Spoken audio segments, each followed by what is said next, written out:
പെട്രോളിനും ഡീസലിനും വില അടുത്തെങ്ങാനും കുറയുമോ?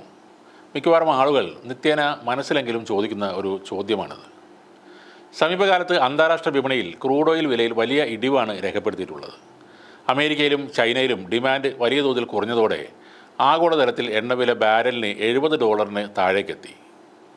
3 വർഷത്തിനിടയിലെ ഏറ്റവും താഴ്ന്ന നിരക്കായിരുന്നു ഇത്. പിന്നീട് ഇസ്രയേൽ ഹിസ്ബുള്ള പോരാട്ടം രൂക്ഷമായതോടെ വില ബാരലിന് $75 മുകളിലേക്ക് എത്തുകയും ചെയ്തു.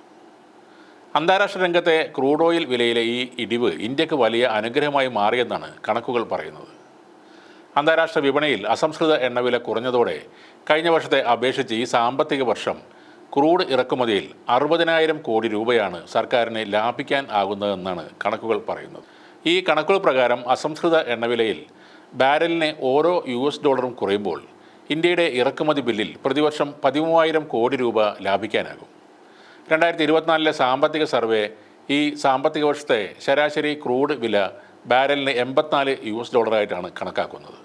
എന്നാൽ സാമ്പത്തിക സർവേ കണക്കാക്കിയ വിലയേക്കാൾ കുറഞ്ഞ നിരക്കായ ബാരലിന് $70 മുതൽ $75 വരെ എന്ന നിരക്കിലാണ് ഇപ്പോഴത്തെ വിൽപ്പന നടക്കുന്നത്. ഈ നിരക്കിലാണ് എണ്ണവില ഇനിയും തുടരുന്നതെങ്കിൽ ഈ സാമ്പത്തിക വർഷത്തിൻ്റെ ശേഷിക്കുന്ന ഭാഗത്ത് ഇന്ത്യ ക്രൂഡ് ഇറക്കുമതിയിൽ വലിയ ലാഭമുണ്ടാക്കുമെന്നാണ് സാമ്പത്തിക വിദഗ്ധർ എല്ലാവരും പറയുന്നത്.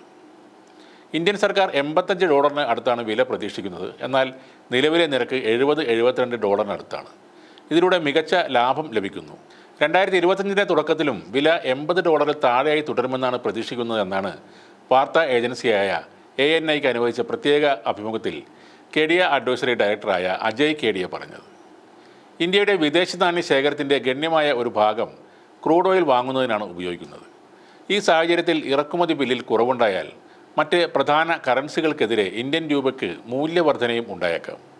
നിലവിൽ ഇന്ത്യൻ രൂപ $USDനെതിരെ 83.6 എന്ന സ്ഥിരതയുള്ള നിരക്കിലാണ് തുടരുന്നത്.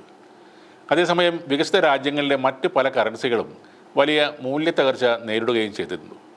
RBI കണക്കുകൾ പ്രകാരം ഇന്ത്യയുടെ വിദേശ നാണ്യ കരുതൽ ശേഖരം എക്കാലത്തെയും ഉയർന്ന നിരക്കായ ഏകദേശം $689 ബില്യൺ എത്തിയിട്ടുണ്ട്. ഇത് സാമ്പത്തിക സ്ഥിരതയ്ക്ക് ശക്തമായ അടിത്തറ നൽകുന്നു. കുറഞ്ഞ അസംസ്കൃത എണ്ണവിലയ്ക്കൊപ്പം ശക്തമായ കരുതൽ ശേഖരം, മറ്റ് സാമൂഹിക ക്ഷേമ പ്രവർത്തനങ്ങൾ എന്നിവയ്ക്ക് കൂടുതൽ ചെലവഴിക്കാനും കടമെടുക്കൽ വളരെ കുറക്കാനും സർക്കാരിന് ഇത് സഹായകമാകും. എണ്ണവിലയിൽ സർക്കാരും കമ്പനികളും വലിയ നേട്ടം കൊയ്യുമ്പോഴും പൊതുജനങ്ങൾക്ക് അതിൻ്റെ ആനുകൂല്യം കിട്ടുന്നില്ലെന്നതും വളരെ ശ്രദ്ധേയമായ കാര്യമാണ്. പൊതുവിപണിയിൽ വില കുറയ്ക്കുമെന്ന് വാർത്തകൾ നേരത്തെ തന്നെ ഉണ്ടെങ്കിലും സർക്കാർ ഇതുവരെ അതിന് തയ്യാറായിട്ടില്ല. അതേസമയം ഒക്ടോബർ 5 ശേഷം രാജ്യത്ത് പെട്രോൾ ഡീസൽ വില കുറച്ചേക്കാമെന്ന് വിദേശ നിക്ഷേപ സ്ഥാപനമായ CLSA അടുത്തിടെ വിലയിരുത്തിയിട്ടുണ്ട്. ആ ഒരു വില കുറക്കൽ തന്നെയാണ് ഇന്ത്യയിലെ സാധാരണക്കാരും കാത്തിരിക്കുന്നത്.